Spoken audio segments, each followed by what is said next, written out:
How are you all doing? I'm doing well. I have a Tim Hortons coffee or tea this morning, starting the day off right. Hope your day is going well today, although no doubt any number of you are facing challenges. So, being a Christian is great except for other people. Have you ever found that kind of to be true? Church is great except for the people that attend it. The world is great except for the people that live in it. Business is great except for the customers. People and our relationships with people are obviously the greatest source of challenge for us. Today's lesson is about not just receiving from the Lord, it's about then giving that back out again towards other people. And that's actually one of the greatest challenges. Obviously, the greatest challenge we actually have in our Christian walk is in other people. The reason we sometimes like to joke about that, or think like that is precisely because all other people are doing is bringing out the parts in us that need to change, and we don't necessarily like that process. Um, but one of the great challenges, and in my podcast, this is something I've talked about many times, and I will continue to talk about, is taking what we receive from the Lord and putting it into practice. And when we say putting it in practice, we almost always mean towards people around us. So in our verses in Colossians, we've been in this section on prayer, and Paul had said this, and we looked at this on Wednesday: let your conversation always be full of grace. I didn't get to the verses that I wanted to related to this, and we're going to today, but I wanted to just pause on this phrase, let your conversation always be full of grace. And I want us to think about it in two ways today. The primary way is that our talk ought to be gracious towards other people. And that's primarily where we're going to spend our time today. And I think that is what this verse is talking about. But I also want to point out that we could apply this little phrase in saying that in our conversations, we ought to be referencing grace often as well. Whether we're talking to another believer, whether we're talking to somebody who's not a Jesus follower, somebody in our family, somebody down the street, just naturally let talk of grace be part of our vocabulary. And that alone would be a tremendous witness towards God and towards Jesus. But as I said, the primary thing that Paul is getting to is that as we talk to other people, in particular, as we're sharing Jesus with the world around us, and we ought to be doing that, as incomplete as we are, as imperfect as we are, as much as our knowledge of the Bible might come up short yet, any of those things, from the very beginning, the early followers of Jesus didn't wait to have some kind of a degree in Bible knowledge or whatever. They just went out and told other people about Jesus and the wonder about him that they, to the amount, excuse me, to the amount that they understood, they shared that with other people. Now, here we go. Let's come back to our verses here. Here we go. Excuse me, I had a sneeze coming on. I knew it. So what does this mean? Always full of grace. Well, I think First Peter 3:14 to 17 helps us to understand. But even if you should suffer for righteousness' sake, you will be blessed. Have no fear of the people that persecute you or put you down, nor be troubled, but in your hearts honor Christ. The Lord is holy, always being prepared to make a defense to anyone who asks you for the reason of the hope that is in you. So our conversation should be grace-based. What does that look like? It looks like referencing hope.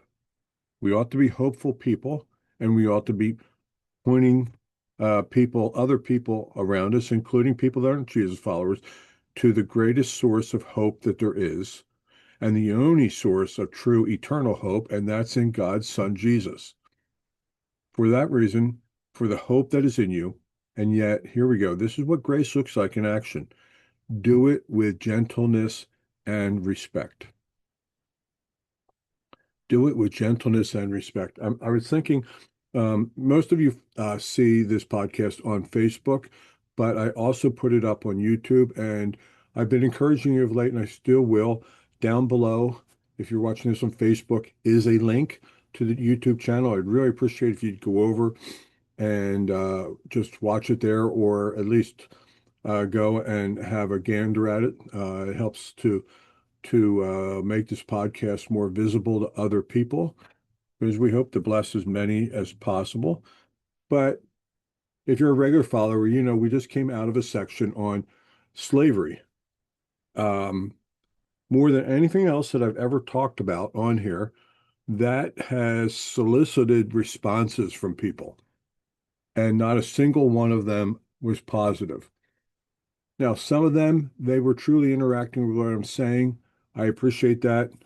The very first guy that interacted like 5 podcasts ago or 6 ago, he clearly had an axe to grind. Everything was negative. Clearly, he either didn't watch it or didn't care what I had to say. He just had these bad feelings about the Bible and about Christians and about the Christian God, and just kind of letting me have it. I'm sure he's quite proud of himself, because I'm sure he thought that his arguments, you know, could not be knocked down. And yet, um, I did not respond to him directly. As a basic rule, I do not respond online to negative remarks. I will interact with legitimate questions. I don't mind that conversation at all. But somebody's just coming in to take pot shots or whatever, I don't interact with them. That's part of showing grace to them. Part of it is, a lot of times online, people that do that are simply trying to get a reaction out of you. So what's the purpose? They're not really looking for real dialogue. So why dialogue with them? Now, I have a friend that heard about this, and he told me, he asked me, how I responded. I told him what I just told you, and he said, I'm going to get on there and I'm going to challenge them and da da da da. I said, well, if you want to do that, go ahead. I'm not going to do that at all. But for those that I did interact with, I didn't do it written form. I did it here. I thought of these verses, and it's how I try to respond to people, with gentleness and respect. It's easy to just go off on somebody who's going off on you, but I don't think that reflects well of Jesus. And the same is true in life.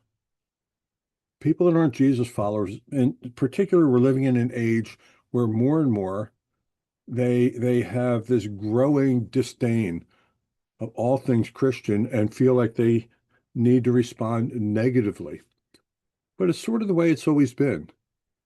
Jesus warned us it would be like this. They hated me, so they'll hate you.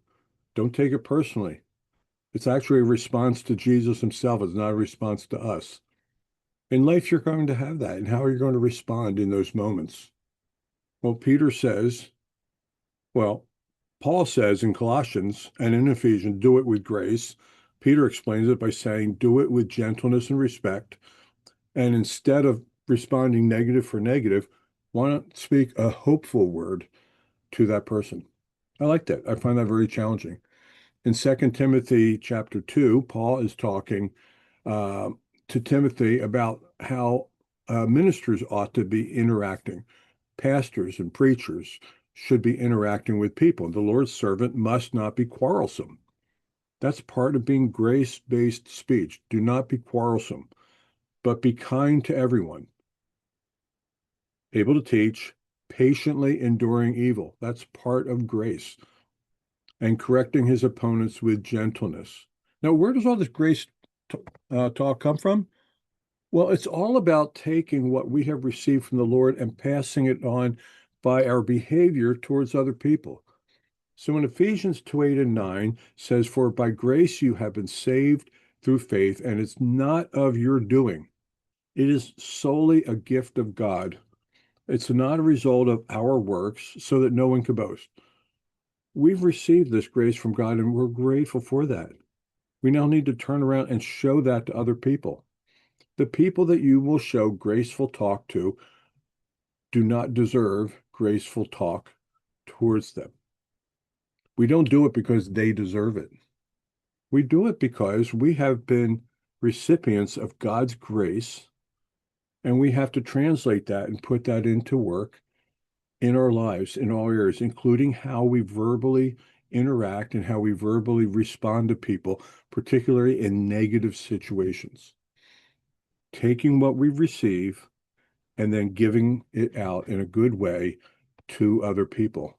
It's the same principle that you would find in Colossians 3:13 earlier, where Paul said this, bear with one another and forgive any complaint you have against someone. Forgive as the Lord forgave you.